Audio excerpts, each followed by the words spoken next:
আমি জানি আপনি স্টক মার্কেট শিখতে চান। আমি জানি আপনি আপনার জন্য একটা সাইড ইনকাম গড়ে তুলতে চান। আমি জানি আপনার চাকরির পাশাপাশি আপনি একটা ব্যবসা করতে চান। আমি জানি আপনার ফাইন্যান্সিয়াল গোলগুলোকে আপনি পূর্ণ করতে চান। তার জন্যে এই ভিডিও। নমস্কার, আমার নাম কৌশিক মণ্ডল। আমি একজন NISM certified AMFI registered independent financial adviser.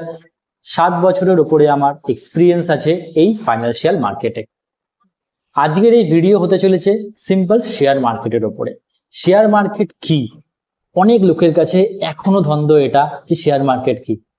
একজন বাঙালি হিসাবে কোথাও না কোথাও আমার এটা কর্তব্য আপনাদেরকে এই জিনিসটা বলে দেওয়া যে অ্যাকচুয়ালি শেয়ার মার্কেট কি।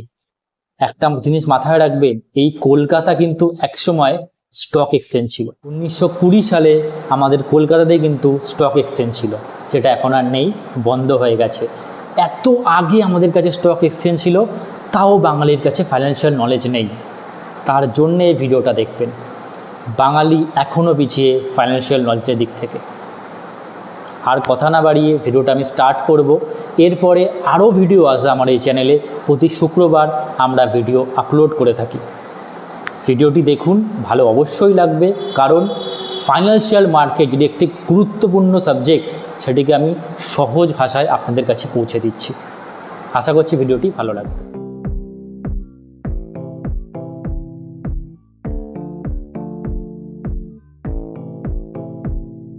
ওকে, তো এটা আমাদের প্রথম চ্যাপ্টার, যেখানে আমরা আলোচনা করব what is stock market. Actually stock market জিনিসটা কি, কিভাবে এটি কাজ করে, এবং ধীরে ধীরে যত কটা চ্যাপ্টার আসতে থাকবে, ঠিক আছে, প্রতি কটা চ্যাপ্টার কিন্তু একের সাথে একটা লিঙ্ক আপ আছে। তো একটা চ্যাপ্টার যদি আপনি মিস করেন, পরবর্তী চ্যাপ্টারটা আপনি বুঝতে পারবেন না, ঠিক আছে। তো প্রথম থেকে ভিডিওটি দেখুন, ধৈর্য দিয়ে দেখুন। খুব সহজে আমি স্টক মার্কেট জিনিসটা কি এটা আমি আপনাকে বুঝিয়ে দেব। তো শুরু করা যাক। স্টক মার্কেট হচ্ছে এমন একটা মার্কেট বা এমন একটা জায়গা যেখানে অনেক কোম্পানি আসে উইদাউট ইন্টারেস্ট। কি? উইদাউট ইন্টারেস্ট নিজের ব্যবসাকে আরও বড় করার জন্য পয়সা নিতে, নিজের কোম্পানির শেয়ার বা ওনারশিপ বিক্রি করে। এটা আমি পুরো এক কথায় বোঝালাম, কিন্তু জিনিসটা হতে পারে একটু ওপর দিয়ে গেল। আমি এটাকে আরও সংক্ষেপে একটু বুঝিয়ে দিচ্ছি। ধরুন একটা কোম্পানি, তার খুব একটা ছোট ব্যবসা, সে চায় ব্যবসাটাকে আরও বৃদ্ধি করতে, আরও বড় করতে, ঠিক আছে। তো তার কাছে উপায় কি আছে ব্যবসা বড় করার জন্য? সিম্পল, বেশি টাকা লাগবে, আরও মার্কেটিং করতে হবে, আরও ভালো প্রোডাক্ট ক্রিয়েট করতে হবে, আর একটা ফ্যাক্টরি লাগাতে হবে, রাইট? তার জন্য কি লাগবে? টাকা লাগবে। তাহলে সে টাকা কার কাছে পাবে? এক হচ্ছে গিয়ে ব্যাংক, যেখানে সে যাবে, গিয়ে বলবে আমাকে লোন দিন, আমার এই ব্যবসা আছে, আমাকে লোন দিন, আমি ব্যবসা বড় করতে চাই। বলবে ঠিক আছে, কোনো অসুবিধা নেই, আপনি লোন নিয়ে যান, কত টাকা লাগবে নিয়ে যান, তার বদলে আপনি আমাকে মাসে মাসে একটা ইন্টারেস্ট দেবেন। বোঝা গেল? বাট কোনো কোম্পানি যদি শেয়ার মার্কেটে লিস্ট হয়, তখন কি তাকে ইন্টারেস্টটা দিতে হবে? দিতে হবে না, কারণ সে এখানে বলে দিচ্ছে আমার কোম্পানিতে 100টা শেয়ার আছে, আমি এখানে 20টা শেয়ার লিস্ট করলাম শেয়ার মার্কেটে, 20টা শেয়ার আমি লিস্ট করলাম। এই যে লিস্ট করা, এই যে 20টা শেয়ার লিস্ট হলো, এটাকে বলা হয় আউটস্ট্যান্ডিং শেয়ার, ঠিক আছে। মানে যে শেয়ারটা লোকের কাছে থাকবে, যেটা ট্রেডেবল শেয়ার। 20টা শেয়ার লিস্ট করলাম, এর বদলে আমার যত টাকা চাই তত টাকা আমার কাছে উঠে চলে আসবে। ধরুন একটা শেয়ারের, ধরুন এর দরকার আছে 100 কোটি টাকা। তো যদিও 20টা শেয়ার বা ধরুন 20,000, 20 লাখ, যতই হোক না কেন, এই শেয়ারটা যদি ও দেয় মার্কেটে, এমন একটা প্রাইস এটাকে কোট করবে যাতে তার যে টাকাটা লাগবে সেই টাকাটা যাতে সে পেয়ে যায় মার্কেট থেকে। এখন কি হলো, এই যে 20 জন যে শেয়ার নিল, এবার 20 লাখ, 20,000, যত লোকই হোক, যে শেয়ারটা যে নিল, তারা কি হলো, একজন কোম্পানি, তারা এই কোম্পানির কিন্তু কোথাও না কোথাও ওনার হয়ে গেল। বোঝা গেল জিনিসটা? মানে একটা কোম্পানি যে যদি বড় হতে চায় উইদাউট লোন নিয়ে, তাকে একমাত্র তার কাজ হচ্ছে গিয়ে তার ওনারশিপ বা তার শেয়ারের কিছু অংশ বা কোনো একজনকে পার্টনার করে নেওয়া। যখনই সে শেয়ার মার্কেটে গিয়ে বলল আমার কাছে এত শেয়ার আছে, এটা লোকের মধ্যে আপনি দিয়ে দিন, লোক আমাকে টাকা দিক, আমার কোম্পানিতে তারা পার্টনার হোক, আমারও ব্যবসা বৃদ্ধি হবে, তাদেরও বৃদ্ধি হবে, আমারও লস হবে, তখন তাদেরও লস হবে। এটাই একটা নেগেটিভ পয়েন্ট। কিন্তু আমার ব্যবসা বৃদ্ধি হবে, তাদেরও বৃদ্ধি, আমার লস হবে, তাদেরও লস হবে। কিন্তু ব্যাংকের ক্ষেত্রে দেখো কি হতো, ব্যাংকের ক্ষেত্রে কিন্তু এই জিনিসটা হতো না। ব্যাংকের ক্ষেত্রে কি হতো, ব্যাংকের ক্ষেত্রে হতো এর ব্যবসা বৃদ্ধি হোক বা এর ব্যবসা লস হোক, ব্যাংকের কিন্তু প্রফিটই প্রফিট। বোঝা গেল? ব্যাংকের কিন্তু প্রফিটই প্রফিট। এই জন্যেই, এই রিস্কটাকে কম করার জন্যই এই কোম্পানিটা শেয়ার মার্কেটে লিস্ট হবে। তাকে কোনো ইন্টারেস্ট দিতে হলো না, কোম্পানির যা সিচুয়েশান হোক তারা সবাই মিলে, শেয়ার হোল্ডার এবং কোম্পানির মালিক সবাই মিলে ওরা মোকাবিলা করবে। বোঝা গেল জিনিসটা? এটা আমি সিম্পল একটা শেয়ার মার্কেটকে সংজ্ঞা দিলাম যে শেয়ার মার্কেট অ্যাকচুয়ালি জিনিসটা কি এবং কেন কোম্পানি শেয়ার মার্কেটে আসে। এখন আপনার মনে এই প্রশ্নটা উঠতেই পারে, তাহলে কি স্যার যে কোনো মানুষ স্যার শেয়ার মার্কেটে স্যার লিস্ট হতে পারে, বা যে কোনো কোম্পানি কি স্যার লিস্ট হতে পারে? না, তার জন্য অনেক ক্রাইটেরিয়া আছে। যেই ক্রাইটেরিয়াগুলোকে সেবি হচ্ছে গিয়ে যারা স্টক মার্কেটকে রেগুলেট করে তাকে বলা হয় সেবি। যেমন ব্যাংকে কারা রেগুলেট করে জানেন তো নিশ্চয়ই আপনি, ব্যাংকে রেগুলেট করে আরবিআই, তেমনি স্টক মার্কেটকে রেগুলেট করে সেবি। ঠিক আছে, স্টক মার্কেটকে রেগুলেট করে সেবি, সিম্পল।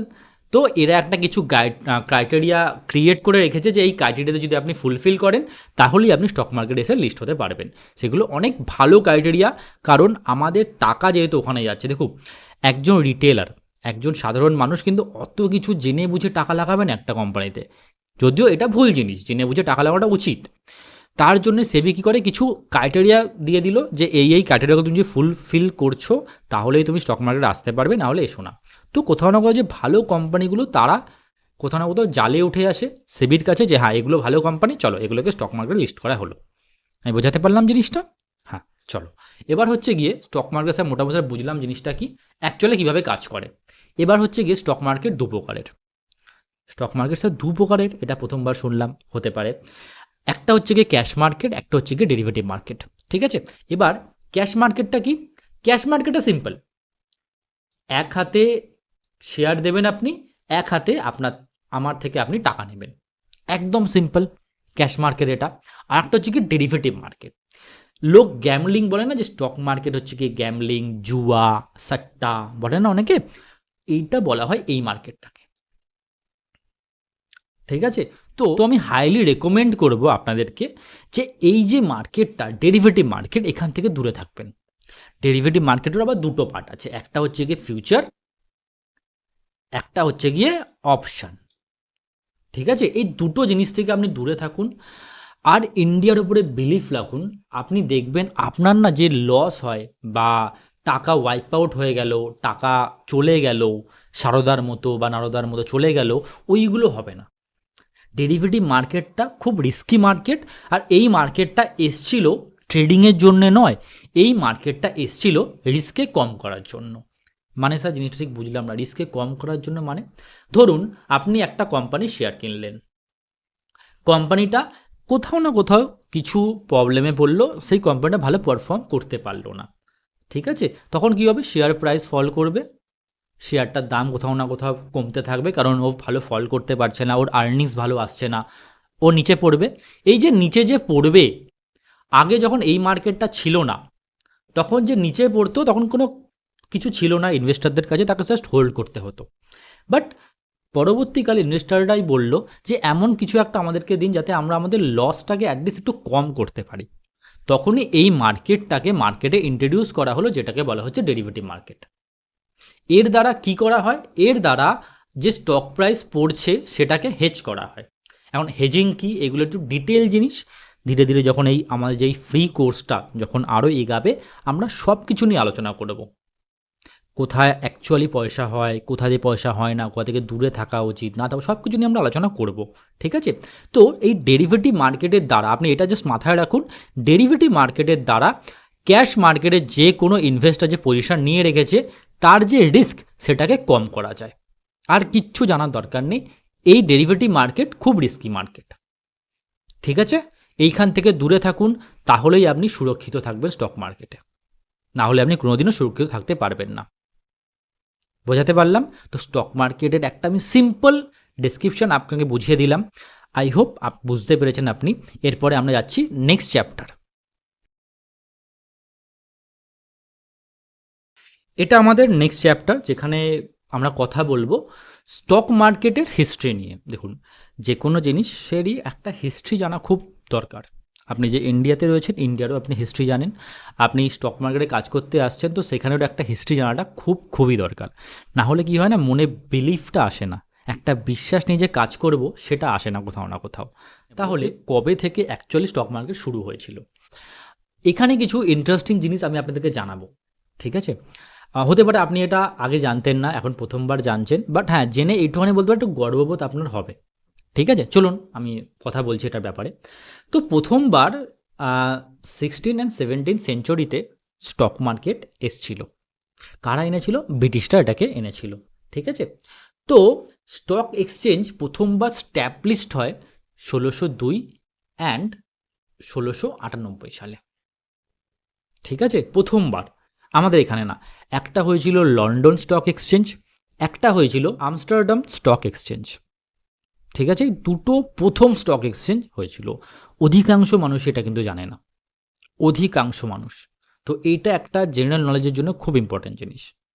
তারপরে তারপরে ধীরে ধীরে ইন্ডাস্ট্রিয়াল রেভলিউশন হওয়া শুরু হলো, মানে ইন্ডাস্ট্রি আরও বড় বড় কোম্পানি আসা শুরু করলো।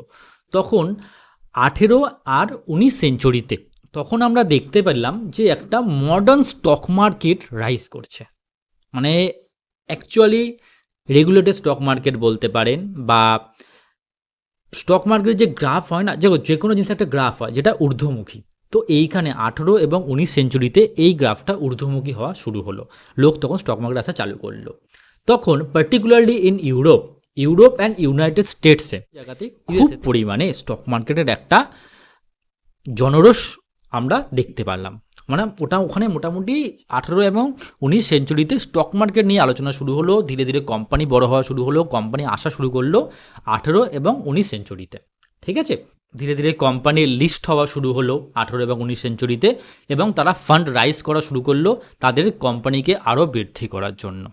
বোঝা গেল তো মোটামুটি কখন থেকে অ্যাকচুয়াল ট্রেন্ড স্টক মার্কেটে শুরু হলো, 18 এবং 19 সেঞ্চুরি সময় থেকে। এরপরে চলে আসি আমরা ইন্ডিয়াতে, এটা হয়ে গেল বাইরের জগৎ। ঠিক আছে, এবার আসছি আমরা ইন্ডিয়াতে। তো ইন্ডিয়াতে প্রথমবার স্টক মার্কেট এসেছিল 18 সেঞ্চুরিতে, যখন অ্যাকচুয়ালি ইন্ডাস্ট্রিয়াল রেভলিউশন হচ্ছিল, ওই সময় আমাদের এখানেও স্টক মার্কেট চলে আসে। প্রথমবার east India company share issue করেছিল ফান্ড রাইজ করার জন্য, ফান্ড মানে টাকা রাইজ করার জন্য তারা শেয়ার ইস্যু করেছিল। প্রথমবার তাহলে কারা চালু করেছিল স্টক মার্কেট ইন্ডিয়াতে? ব্রিটিশরা 1800 সেঞ্চুরিতে। ঠিক আছে, এরপরে একটা ইম্পর্টেন্ট জিনিস, যদি আপনি কলকাতা থেকে ভিডিও দেখছেন, একটু হলেও গর্ববোধ আপনার হবে এই জিনিসটাতে। ফার্স্ট ফর্মাল স্টক এক্সচেঞ্জ, প্রথমবার যে ফর্মালভাবে যে স্টক এক্সচেঞ্জ শুরু হলো সেটা হচ্ছে কি প্রথম স্টক এক্সচেঞ্জ, একদম প্রথম বম্বে স্টক এক্সচেঞ্জ বা হচ্ছে কি বিএসসি, যেটা হয়েছিল 1875-এ। 1875 সালে প্রথমবার ইন্ডিয়াতে স্টক মার্কেট স্থাপন করা হলো, যেটা হচ্ছে গিয়ে BSc, Bombay stock exchange. Next হচ্ছে গিয়ে আমরা যেখানে আছি, আমি যেখান থেকে ভিডিও করছি, কলকাতা। আমাদের কলকাতায় সেকেন্ড স্টক এক্সচেঞ্জ 1908 সালে স্থাপন করা হয়। কোথায় আমরা আছি বুঝতে পারছেন? সেকেন্ড স্টক এক্সচেঞ্জ কলকাতাতে স্থাপন করা হয়েছে। একটু হলেও গর্ব তো আপনার হচ্ছে নিশ্চয়ই, বাট একটা দুঃখের বিষয় যে এটা বন্ধ হয়ে গেছে ডিউ টু সাম স্ক্যাম, কিছু স্ক্যাম হয়েছিল, তার জন্য এটা বন্ধ হয়ে গেছে। বাট এটার গর্বের বিষয় একটা। মুম্বাইতে আছে বিএসসি স্টক এক্সচেঞ্জ, এখনও তারা রয়েছে, আর ওখানকার মানুষ এখনও খুব বেশি ফাইন্যান্সিয়াল এডুকেশন তাদের মধ্যে রয়েছে, ফাইন্যান্সিয়াল অ্যাওয়ারনেস তাদের মধ্যে রয়েছে। কিন্তু আমরা সেকেন্ড জায়গা যেখানে আমাদের স্টক মার্কেট স্থাপন হয়েছিল কলকাতা, সত্যি কথা বলতে গেলে কিন্তু বাঙালিদের মধ্যে এখনও ফাইন্যান্সিয়াল নলেজ নেই। আপনি নিজেও এই জিনিসটা মানবেন, ফাইন্যান্সিয়াল নলেজ এখনও কলকাতাতে নেই। আর আমার এইটাই সব থেকে খারাপ লাগে যে এখনও কলকাতাতে এই জিনিসটা আসেনি। আমি জানি না কবে আসবে, এখনও অবধি কলকাতার মধ্যে ওই ফাইন্যান্সিয়াল অ্যাওয়ারনেস কারোর মধ্যে নেই। তো ধীরে ধীরে এই যে ভিডিও আমি তৈরি করছি, এতটা ডিপভাবে আমি কথাবার্তা বলছি, তাতে আপনারা একটু বুঝতে পারেন যে এটা কতটা ইম্পর্টেন্ট জিনিস ফাইন্যান্সিয়াল নলেজটা। আর ধীরে ধীরে ভিডিওগুলো যদি আপনি শেয়ার করেন লোকের কাছে, তাহলেও ওরা একটু বুঝতে পারবে। এটা পুরোপুরি ফ্রি অফ কস্ট আমি ভিডিওটা দিচ্ছি, তো আমি এইটুখানি আশা করবো আপনাদের থেকে যে একটু ছড়িয়ে দিন ভিডিওটা, যাতে লোক একটু ফাইন্যান্সিয়াল নলেজের ব্যাপারে একটু অ্যাওয়্যার হয়। ঠিক আছে। তারপরে আরেকটি স্টক মার্কেট স্থাপন করা হলো, যেটি হচ্ছে গিয়ে 1920 সালে, যেটা হচ্ছে গিয়ে মাদার স্টক এক্সচেঞ্জ। ঠিক আছে। তো এই তিনটে স্টক এক্সচেঞ্জ প্রথমবার স্থাপন করা হয়। এর মধ্যে দুটি স্টক এক্সচেঞ্জ এখন বন্ধ হয়ে গেছে, খালি একটি রয়েছে বম্বে স্টক এক্সচেঞ্জ, আর একটি স্টক এক্সচেঞ্জ আছে যেটার নাম হচ্ছে গিয়ে এনএসসি। এই দুটি স্টক এক্সচেঞ্জ এখন রয়েছে। বোঝা গেল? আগে কতগুলো ছিল? তিনটে ছিল, এখন মাত্র দুটি স্টক এক্সচেঞ্জ রয়েছে। তার মধ্যেও পুরনো একটাই মাত্র পুরনো আছে, সেটা হচ্ছে বম্বে স্টক এক্সচেঞ্জ। বাদবাকি এইটা হচ্ছে গিয়ে নতুন একটা স্টক এক্সচেঞ্জ। বোঝা গেল? ক্লিয়ার হলো? তো হিস্ট্রি আমি বোঝাতে পারলাম স্টক মার্কেটের। চলুন নেক্সট চ্যাপ্টার। এবারে আমরা চলে আসবো একটা ইম্পর্টেন্ট জিনিসে, ইম্পর্টেন্ট কনসেপ্টে, সেটা হচ্ছে গিয়ে what is stock exchange. Exchange কি স্যার? আপনি তো স্যার এখানে বললেন স্টক এক্সচেঞ্জ, এবারে Bombay stock exchange, NSC, national stock এক্সচেঞ্জের ব্যাপারে স্যার কথা বললেন। তো স্যার এই এক্সচেঞ্জটা কী জিনিস স্যার? সিম্পল দেখুন, স্টক মার্কেট কি? স্টক মার্কেট হচ্ছে গিয়ে একটা বাজার। এই যেখানে এক্সচেঞ্জ লেখা আছে, আপনি এখানে লিখে নিন স্টক মার্কেট। এটা কি? এটা একটা বাজার। বাজারের মধ্যে দোকান আছে। কটা দোকান আছে স্যার? বাজারের মধ্যে এনএসসি, বিএসসি, আর একটা হচ্ছে এমসিএক্স। এমসিএক্সটা কি স্যার? এমসিএক্স হচ্ছে কমোডিটি ট্রেড হয়, মানে গোল্ড, সিলভার, এইসব জিনিস এমসিএক্সে ট্রেড হয়। আমরা এই দুটোকে প্রথমে ধরলাম, কারণ আমরা শেয়ার নিয়ে কথা বলবো, স্টক নিয়ে কথা বলবো। তো স্টক মার্কেটের ভেতরে এই দুটি দোকান আছে, খুব গুরুত্বপূর্ণ। একটার নাম হচ্ছে বিএসসি, একটার নাম হচ্ছে গিয়ে এনএসসি। বোঝাতে পারলাম আমি? এরপরে ধরুন আমি একজন পার্সন যে চায় স্টক মার্কেট থেকে কিছু শেয়ার কিনবে। ঠিক আছে, আমি কিনতে চাই কিছু শেয়ার স্টক মার্কেট থেকে, আমার কাছে কিছু টাকা আছে, কিছু মূলধন আছে, আমি কিনতে চাই। তো আমি কি স্যার এই ডাইরেক্ট স্যার দোকানে যেতে পারবো, মানে এনএসসি দোকান বা স্যার বিএসসি দোকানে কি স্যার আমি যেতে পারবো ডাইরেক্ট স্টক নেওয়ার জন্য? না, ওই জিনিসটা পসিবল নয়। আপনাকে একজন ব্রোকারের সাহায্য নিতে হবে। বাংলায় খুবই খারাপ কথা এটা একটা, বাট স্টক ব্রোকারের সাহায্য আপনাকে নিতে হবে। তার থ্রুতেই আপনি অনলি এনএসসি বা বিএসসি থেকে গিয়ে শেয়ার বা স্টক কিনতে পারবেন। আপনার মনে এই প্রশ্নটা উঠতে পারে, স্যার নিতেই হবে কি এদের সাহায্য?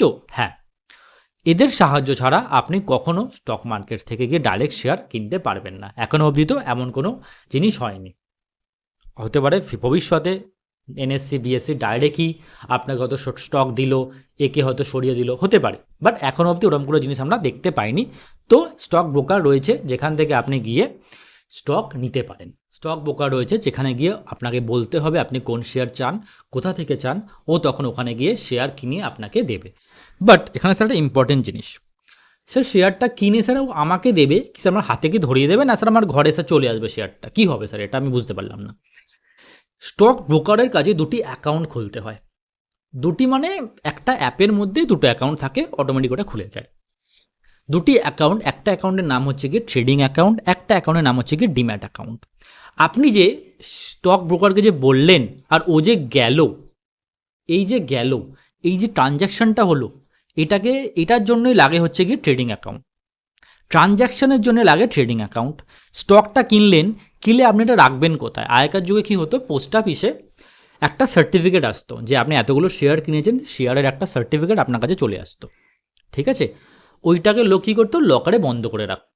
এখন কি হয়, এখন ব্রোকারের কাছেই একটা ডিজিটাল ওয়ালেট, যেটার নাম হচ্ছে কি ডিম্যাট অ্যাকাউন্ট। ওখানে আপনার ওয়ালেটের মধ্যে আপনার স্টকগুলো এসে স্টোর হয়। আমি কি বোঝাতে পারলাম? স্টক ব্রোকারের কাছে দুটো অ্যাকাউন্ট খুলতে হয়, একটা হচ্ছে ট্রেডিং অ্যাকাউন্ট, একটা হচ্ছে ডিম্যাট অ্যাকাউন্ট। দুটোই মোটামুটি সেম, যখন খুলবেন একবারেই খুলে যায় ওটা। ঠিক আছে, তো ট্রানজাকশান করার জন্য বা স্টক ব্রোকারকে বলার জন্য যে আমি শেয়ার কিনবো, ও শেয়ার কিনতে যাবে, তার জন্য একটা ট্রেডিং অ্যাকাউন্টের দরকার।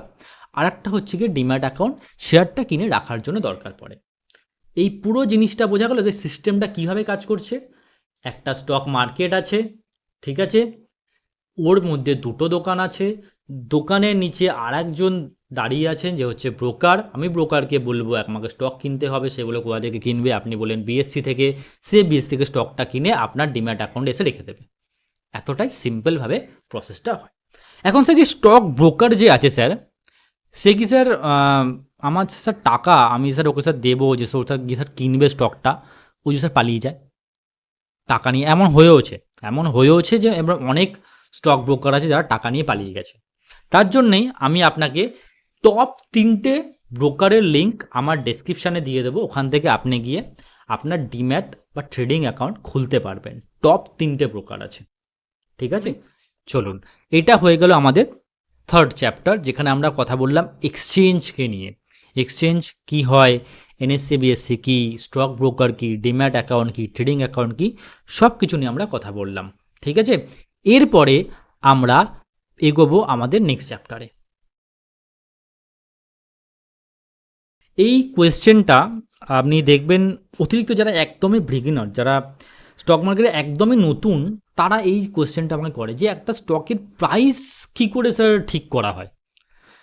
এটা কিন্তু একটা স্বাভাবিক কোয়েশ্চেন, এটা কিন্তু এমন নয় যে বাচ্চা বাচ্চা কোয়েশ্চেন, ন, এটা একদম স্বাভাবিক একটা কোয়েশ্চেন। স্যার একটা স্টকের প্রাইস স্যার কী করে ডিসাইড হবে, স্যার কত হচ্ছে স্টকের প্রাইস, কত হবে, এত বাড়ছে কমছে, কি হয় স্যার, জিনিসটা আমি বুঝতে পারি না ঠিক। জানি আমি, তার জন্য এই ভিডিওতে আমি এসেছি আপনাদেরকে এক্সপ্লেন করতে। তো হু ডিটারমাইন স্টক প্রাইস? সিম্পল, আপনি এটা বুঝুন, আমার একটা কোম্পানি আছে, আমি বুলেট বাইক বানাই, ঠিক আছে। আমার কোম্পানির নাম হচ্ছে কি এসআর মোটরস, আমি বুলেট বাইক বানাই। আমি যখন প্রথমবার স্টক মার্কেটে আসব, সেটা হবে গিয়ে প্রাইমারি মার্কেট। ফার্স্ট টাইম আমি যখন স্টক প্রাইস ডিসাইড করব, সেটা হবে প্রাইমারি মার্কেট। ওটা হবে আইপিওর আগে। আবার স্যার বলুন আইপিওটা কী স্যার? এটার অনেক কথা বলবো। এটা একটা ইভেন্ট, ধরুন আপনি, এটা একটা এমন ইভেন্ট যার দ্বারা প্রথমবার স্টক মার্কেটে কোনো শেয়ার আসে, ঠিক আছে। আইপিওর আগে ফার্স্ট মার্কেট, যেটা হচ্ছে গিয়ে প্রাইমারি মার্কেট, এইখানে কোম্পানির ভ্যালুয়েশন ঠিক করা হয়। কোম্পানির মধ্যে অনেক সিই আছে, অনেক অ্যানালিস্ট বসে আছে, তারা কি করে, তাদের কোম্পানির যে ভ্যালুয়েশন, এত টাকা আমার কোম্পানি ব্যবসা করে, আমার কোম্পানির মধ্যে এত অ্যাসেট আছে, এত লাইবিলিটিস আছে, সব কিছু দেখে নেয় তারা, কোম্পানির মধ্যে অ্যাকচুয়াল ভ্যালু কী আছে, সেই ভ্যালুটাকে বার করে। সব জিনিসের একটা ভ্যালু থাকে, তেমনই কোম্পানির একটা ভ্যালু থাকে, ভ্যালুটাকে বার করে ওরা ডিসাইড করে ওদের কত টাকা লাগবে। ধরুন ওই 200 কোটি টাকা লাগবে ব্যবসার জন্য, ঠিক আছে। তো এই 200 কোটি টাকার জন্য ওরা কত পার্সেন্ট শেয়ার আর শেয়ারের কত দাম রাখলে ওরা 200 কোটি টাকা পাবে, এটা ওরা আগে থেকে ঠিক করে। প্রাইমারি মার্কেটে এটা ওরা আগে থেকে ঠিক করে, ওটা বেশিও হতে পারে কমও হতে পারে। তারপরে ওরা আসে এই মার্কেটে, আইপিও যখন হবে তখন ওরা সেবির কাছে গিয়ে বলে, এটা আমাদের কোম্পানি, আমার কোম্পানির আমি প্রাইস ট্যাগ রাখলাম 110 টাকা থেকে 120 টাকা, এটা হচ্ছে মিনিমাম প্রাইস, এটা হচ্ছে ম্যাক্সিমাম প্রাইস। বুঝতে পারলাম? ও ভাবছে, এই কোম্পানিটা ভাবছে, যদি এই প্রাইসের মধ্যে আপনার কোম্পানির লিস্ট হয়, আমার যে টার্গেট আছে 200 কোটি টাকা, যতটাই আমি শেয়ার দিই, 20% শেয়ার দিই বা 30% শেয়ার দিই, সেই টাকাটা আমার কাছে চলে আসবে, তাহলে আমি কি করব, আমি আমার ব্যবসাটাকে বড় করতে পারবো আরও। বোঝাতে পারলাম আমি? এইটুকুনই কাজ হচ্ছে প্রাইমারি মার্কেটে, মানে একটা স্টকের প্রাইসকে তারা বেঁধে দিল যে এর মধ্যে স্টকটার প্রাইস যেন ওপেন হয়, তাহলে তাদের জন্য খুব ভালো। বুঝতে পারলাম? এবার কি হবে, আইপিও হয়ে গেল, আইপিওর পর কি হলো, স্টকের প্রাইসটা লিস্ট হলো শেয়ার মার্কেটে, স্টকের প্রাইসটা শেয়ার মার্কেটে চলে এলো। এবারে এই যে শেয়ার মার্কেটে এলো, এই মার্কেটটাকে বলা হয় সেকেন্ডারি মার্কেট। কি বলা হয় মার্কেটটাকে, বলুন আমার সাথে, সেকেন্ডারি মার্কেট। সেকেন্ডারি মার্কেটে এই যে প্রাইসটা, সাপ্লাই অ্যান্ড ডিমান্ডের দ্বারা এই প্রাইসটা টেকে কিনা আমাদেরকে দেখতে হবে। হতে পারে প্রাইস যখন লিস্ট হলো সাপ্লাই খুব বেশি ছিল, ইয়া ফির ডিমান্ড খুব ছিল, মানে আইপিওর আগেই সবাই চাইছিল এই স্টকটা যেন মার্কেটে লিস্ট হয়, তাকে কি আর ডিমান্ড হয়, একটা প্যানিকনেস থাকে, সবাই গিয়ে স্টকটাকে হু হু করে কিনতে শুরু করবে, যেই কিনতে শুরু করবে স্টকের প্রাইসটা 110 120 ওপরে চলে যেতে শুরু করবে। বাট লোকের মধ্যে যদি ওই ডিমান্ডটা না থাকে স্টকটার প্রতি, যেটা হয়েছিল পেটিএমের, নিশ্চয়ই আপনি জানেন পেটিএম বলে একটা কোম্পানি যেটা লিস্ট হয়েছিল, যার ও প্রাইস দিয়েছিল কি 2000 থেকে 2200 টাকার মধ্যেও লিস্ট হবে, কিন্তু ও যে লিস্ট হয়েছিল সেটা হয়েছিল 1700 টাকা। তারপরে স্টকটার প্রায় ধীরে ধীরে নিচে যেতে শুরু করে, কিছুদিনের মধ্যে স্টকটা 400 টাকা চলে যায়। বলতে পারলাম আমি? মানে কি হলো এখানে, পুরো উল্টো জিনিস হলো। মানে ওরা একটা ভ্যালুয়েশন দিয়েছিল, ঠিক আছে, বাট মার্কেট কি করলো, মার্কেট এই ভ্যালুয়েশনটাকে খেলো না। মার্কেট বললো না, তোমার এই ভ্যালুয়েশনটা ঠিক না, আমার কোনো ইন্টারেস্ট নেই এত টাকার শেয়ার নেওয়ার। যে নিল না, স্টকের প্রাইস তখন ধীরে ধীরে ধীরে ধীরে পড়তে শুরু করে গেল। জিনিসটা বোঝা গেল? একটু কনফিউশন হতে পারে, আমি আরেকবার সংক্ষেপে একটু বুঝিয়ে দিচ্ছি, তাহলে ক্লিয়ার হয়ে যাবে। প্রাইমারি মার্কেট মানে যেই মার্কেট যেখানে কোম্পানি স্টকের প্রাইস ডিসাইড করে। সেকেন্ডারি মার্কেট হচ্ছে সেই মার্কেট যেখানে কোম্পানির কোনো হাত থাকে না, সেখানে ডিমান্ড অ্যান্ড সাপ্লাইয়ের উপরে কোম্পানির প্রাইস ডিসাইড হয়।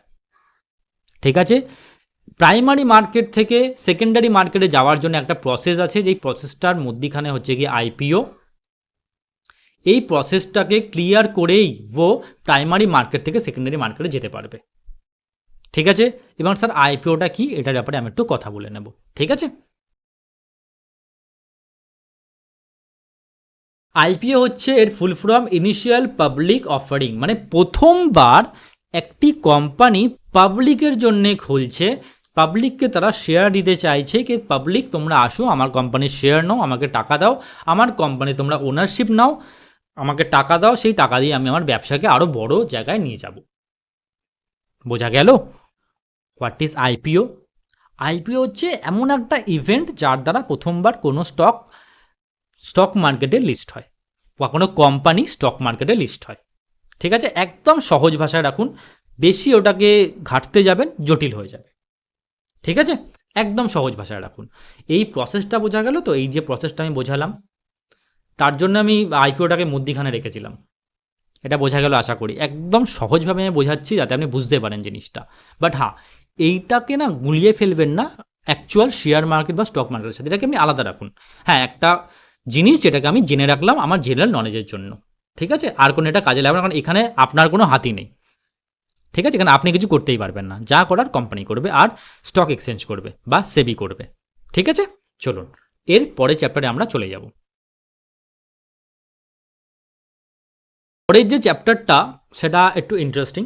ঠিক আছে, ইন্ডিয়ান স্টক এক্সচেঞ্জ। তো ইন্ডিয়ান স্টক এক্সচেঞ্জে দুটো এক্সচেঞ্জ আমরা কথা বললাম এক্ষুনি, একটা হচ্ছে বিএসসি, একটা হচ্ছে এনএসসি।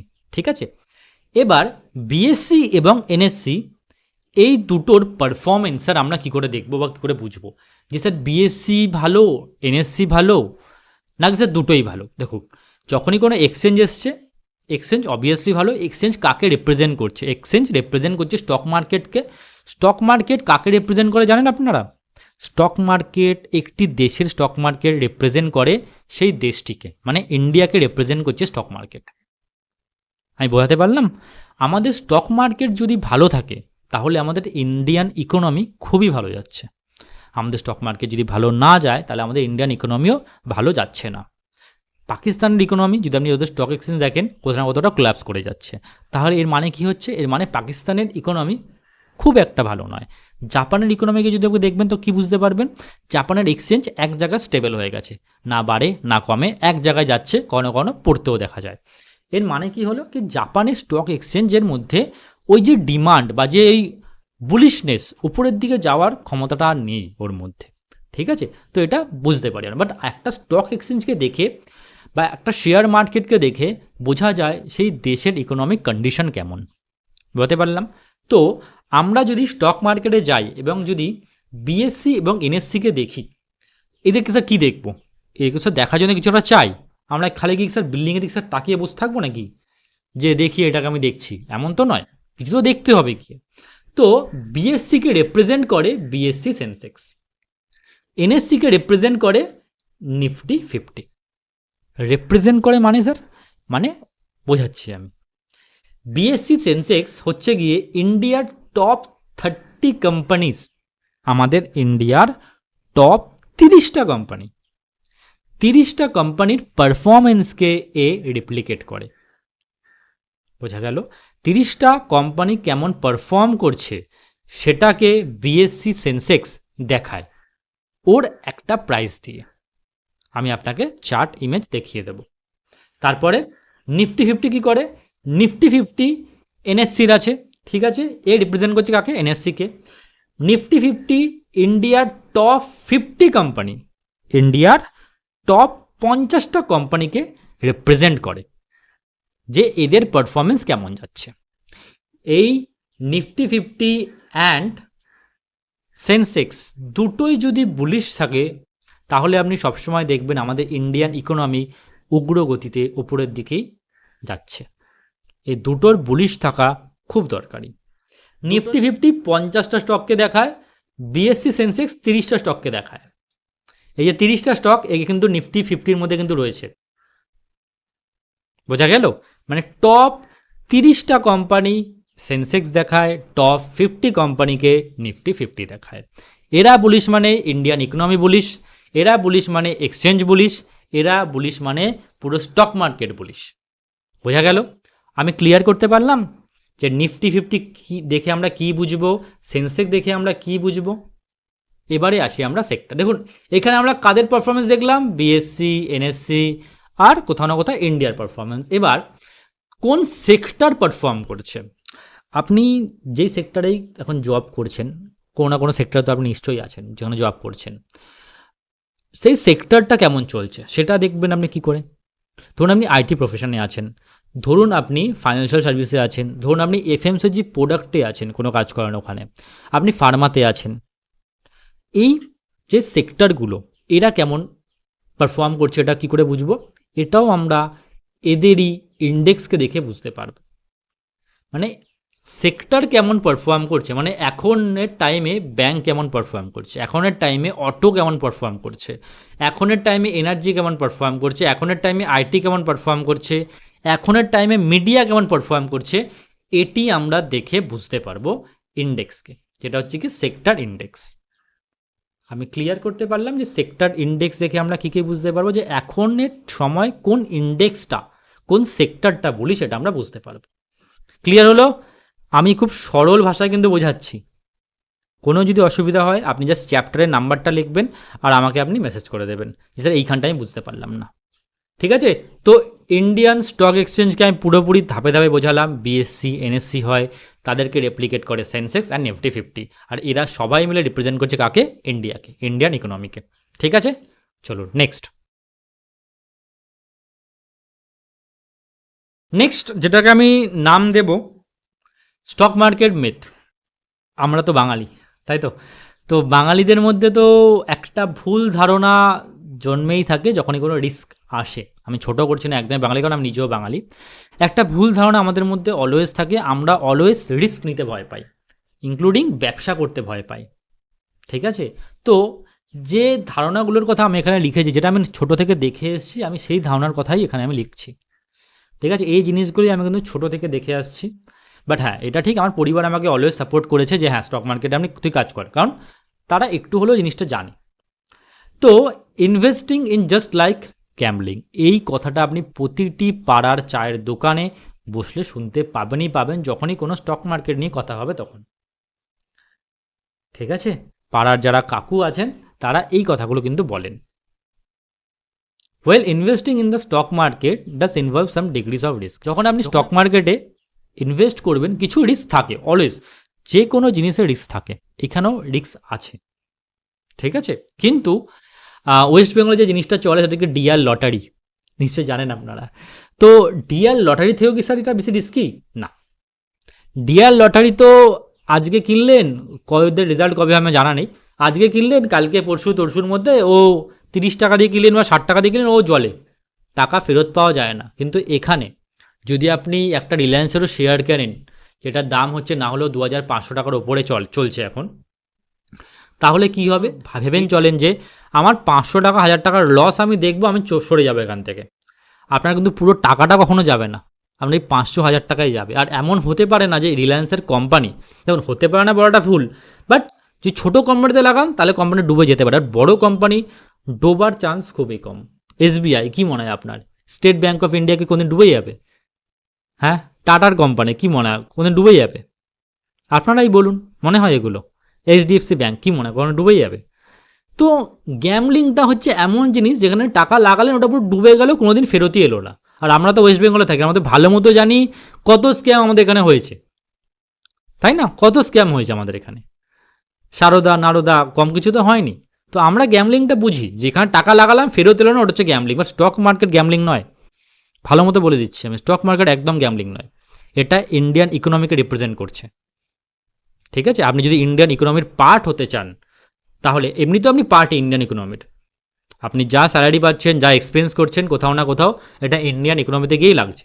বাট ডাইরেক্ট যদি আপনি পার্ট হতে চান ইন্ডিয়ান ইকোনমির, তাহলে আপনাকে স্টক মার্কেটের সাথে যুক্ত হতে হবে। ঠিক আছে, আমি বোঝাতে পারলাম জিনিসটা। আর এখানে কোনো কিছুই করার আগে অলওয়েজ আপনি একটা অ্যানালিসিস করবেন, তারপরে আপনি আপনার ডিসিশন নেবেন। উইদাউট অ্যানালিসিস কোনো কিছু করার দরকার নেই। অ্যানালাইজিং আ কোম্পানি সব থেকে ইম্পর্টেন্ট। আপনি যতক্ষণ একটা কোম্পানিকে অ্যানালাইসিস করবেন ততক্ষণ কখনো স্টক মার্কেটে ইনভেস্ট করা ঠিক নয়। বোঝাতে পারলাম তো? Investing just like a gambling একদম ভুল একটা ধারণা, যেটা বাংলাদের মধ্যে খুব বেশি রয়েছে। তারপরে you need a lot of money to invest, এটা আর একটা ভুল ধারণা যে অনেক টাকা থাকলেই আপনি স্টক মার্কেটে ইনভেস্ট করতে পারবেন। একদমই নয়।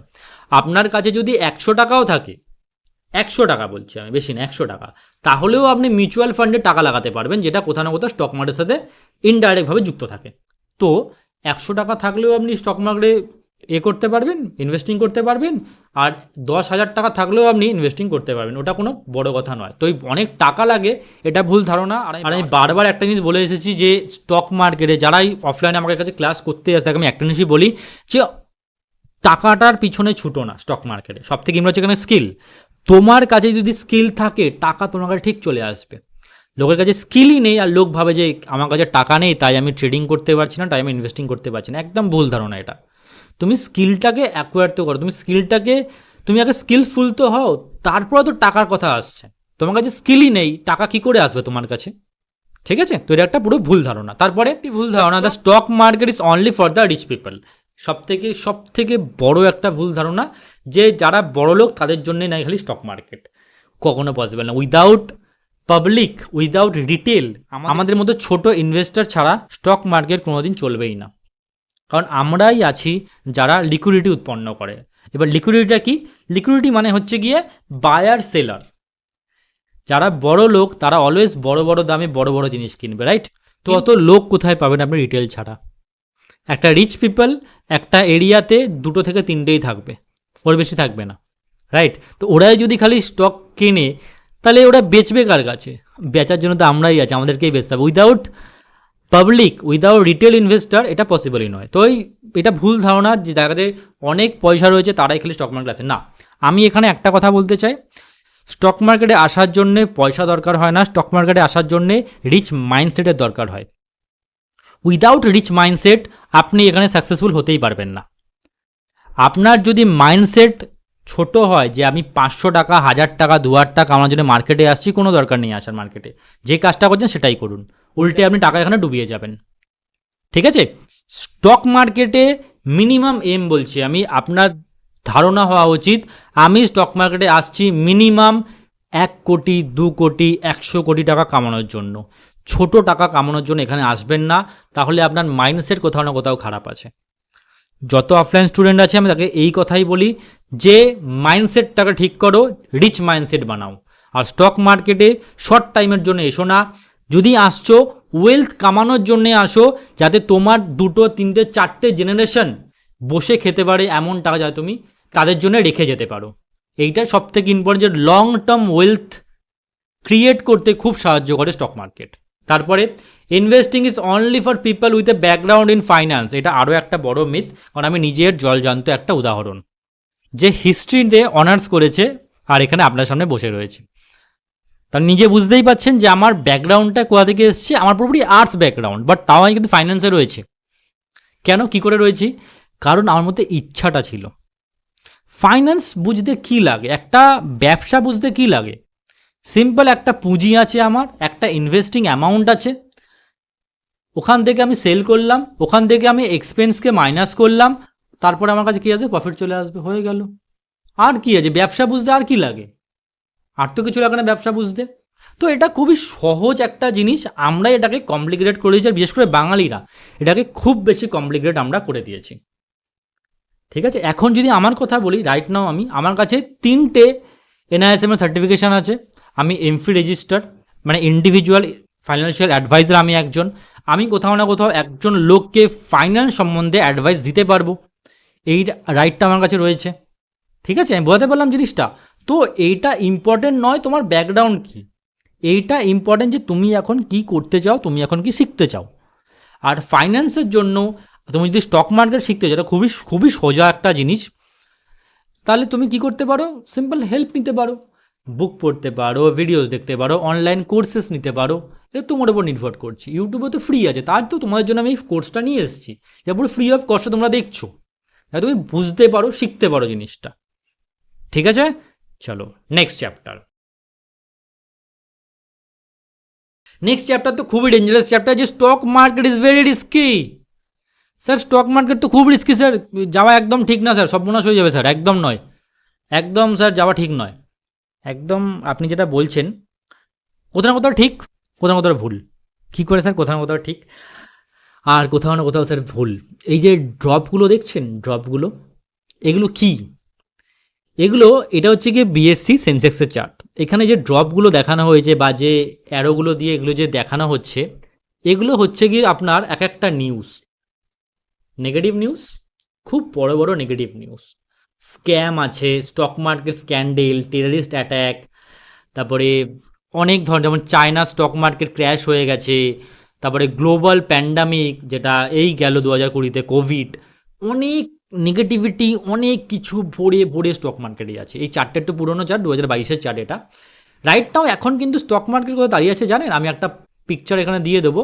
76-এর কাছে স্টক মার্কেট দাঁড়িয়ে আছে। আর বড় বড় ইকোনমিক্স বলছেন যে 2026 অবধি স্টক মার্কেট কোথাও না কোথাও 1 লাখের কাছাকাছি বা 1 লাখের গন্ডি হয়তো পেরিয়েও যেতে পারে। ভেবে দেখুন একবার, এত কিছু আমাদের ইন্ডিয়া দেখেছে, এত কিছু, বাট তাও কিন্তু স্টক মার্কেট সেই ওপরেই যাচ্ছে। এবার আপনি আমাকে বলুন, যারা যারা স্টক মার্কেটে ঢুকেছিল, যারা যারা স্টক মার্কেটে ঢুকেছিল তারা বেরিয়ে গেছে কোথায় কোথায় বেরিয়ে, তারা এইসব ভয়ে বেরিয়েছে। যখনই আপনি ভয়ে বেরোবেন না মার্কেট থেকে, তখনই ওটা সর্বনাশ একটা কাণ্ড হয়ে যাবে।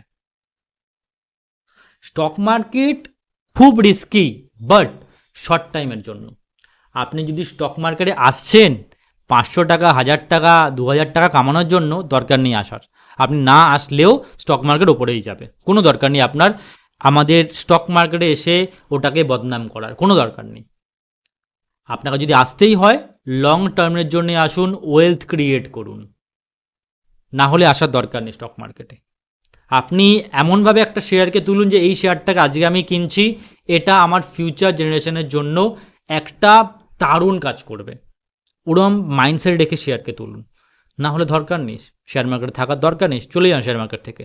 আমি একটা নেগেটিভ পয়েন্ট এটাই বলবো, স্টক মার্কেটে যদি আসছেন শর্ট টাইমের জন্য আসবেন তো স্টক মার্কেট ইজ রিস্কি, কথাটা পুরো একদম সত্য হয়ে যাবে। যদি লং টাইমের জন্য আসেন তো স্টক মার্কেট থেকে ভালো জায়গা কিচ্ছু হতে পারে না। আপনার এখনের যে কন্ডিশন সেটাকে পুরোপুরিও বদলে দিতে পারে, আপনাকে কুড়ে ঘর থেকে বড় বিল্ডিংয়ে শিফট করতে পারে, এমন এর মধ্যে পোটেনশিয়াল রয়েছে স্টক মার্কেট। এই জিনিসটা ভেবে চিন্তে করবেন যে আপনি 500, 200, 1000 টাকা কামানোর জন্য আসতে চান, না কোটি টাকা কামানোর জন্য মার্কেটে আসতে চান। যদি আসতে চান তাহলে লং টার্মের জন্য থাকতে হবে। 1, 2, 3 দিন বা 1 সপ্তাহ, 1 বছর, 2 বছরে কিচ্ছু হবে না। Minimum 10 years, minimum. যদি 10 ইয়ার্স দিতে পারেন স্টক মার্কেটে, কেউ আটকাতে পারবে না আপনাকে, বাট অনেকেই দিতে পারে না। আমি ক্লিয়ার করলাম, কিছু কথা যদি আমার খারাপ লেগে থাকে তার জন্য সরি, বাট যেটা রিয়েলিটি আমি আপনাদেরকে সেটাই তুলে ধরছি। লোক অনেক ভয় পায়, অনেক ভয় পেয়ে বেরিয়ে যায়। এমনও লোককে দেখা গেছে যে সুসাইড করে নিয়েছে। কেন? তারা সিম্পল শর্ট টাইমের কথা ভেবেছিল, তার জন্যই তারা সুসাইড করেছে, লং টাইমের কথা তারা ভাবেনি। যদি তারা ভাবতো তারা সুসাইড করতো না। আশা করছি আপনি বোঝাতে পারলাম স্টক মার্কেট কি, স্টক মার্কেটে কীভাবে ইনভেস্ট করবেন না করবেন, আর কি মাইন্ডসেট রাখা উচিত। এই যে দুটো যে চ্যাপ্টার পড়ালাম না আমি, এই চ্যাপ্টারটার উপরে চ্যাপ্টারটা, দুটো চ্যাপ্টার হচ্ছে আপনাদের জন্য ভ্যাকসিনেশন। স্টক মার্কেটে যারা প্রথমবারে ভিডিওটি দেখছেন, আমি জানি অনেকেই প্রথমবার ভিডিওটি দেখবেন, এটা তাদের জন্য ভ্যাকসিনেশন, কারণ আপনারা বিগিনার, আপনাদের মাইন্ডসেট যাতে ক্লিয়ার হয় যে স্টক মার্কেটে আমরা আসছি কী করতে আসছি অ্যাকচুয়ালি। ঠিক আছে, বোঝা গেল? চলুন। আচ্ছা, তো কেমন লাগলো ভিডিও? আশা করছি ভিডিওটা ভালো লেগেছে, কারণ সিম্পলি আমি যেটা ফোকাস করেছিলাম যে জিনিসটার উপরে, সেটা হচ্ছে গিয়ে একদম বেসিকভাবে একটা যেন বাচ্চাকে বোঝায় তেমনভাবে বোঝানোর চেষ্টা করেছি।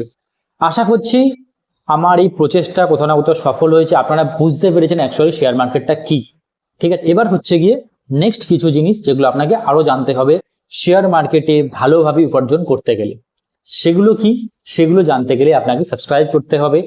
প্রতি কটা ভিডিও আমার চ্যানেলে যা যা আসবে, প্রতি কটা ভিডিওই হচ্ছে গিয়ে খুবই খুবই ইম্পর্টেন্ট ভিডিও। তার জন্যই আমি আপনাকে একটা কথাই বলবো যে সাবস্ক্রাইব করে বেল আইকনটিকে ক্লিক করে রাখুন। আর আপনার নিয়ার বাই যে বন্ধু আছে বা যে বেস্ট ফ্রেন্ড আছে তাকে অবশ্যই ভিডিওটা শেয়ার করে দিন। আপনিও তো চান না যে তারও একটু ফাইন্যান্সিয়াল নলেজ হোক। দেখা হচ্ছে পরবর্তী ভিডিওতে আরো একটি এরকম গুরুত্বপূর্ণ টপিক নিয়ে। পরবর্তী যে ভিডিওটি হতে চলেছে না, সেটি হবে টেকনিক্যাল অ্যানালিসিসের উপরে, মানে সাপোর্ট, রেজিস্ট্যান্স আর ক্যান্ডেলস্টিকের উপরে। ওইটাও খুব গুরুত্বপূর্ণ। আর ওইটাকে যদি আপনি ক্র্যাক করতে পারেন, আপনাকে আর কেউ রুখে রাখতে পারবে না এই স্টক মার্কেট থেকে। আজকের ভিডিও আমরা সমাপ্ত করলাম। দেখা হচ্ছে পরবর্তী ভিডিওতে। সাবস্ক্রাইব করে নেবেন।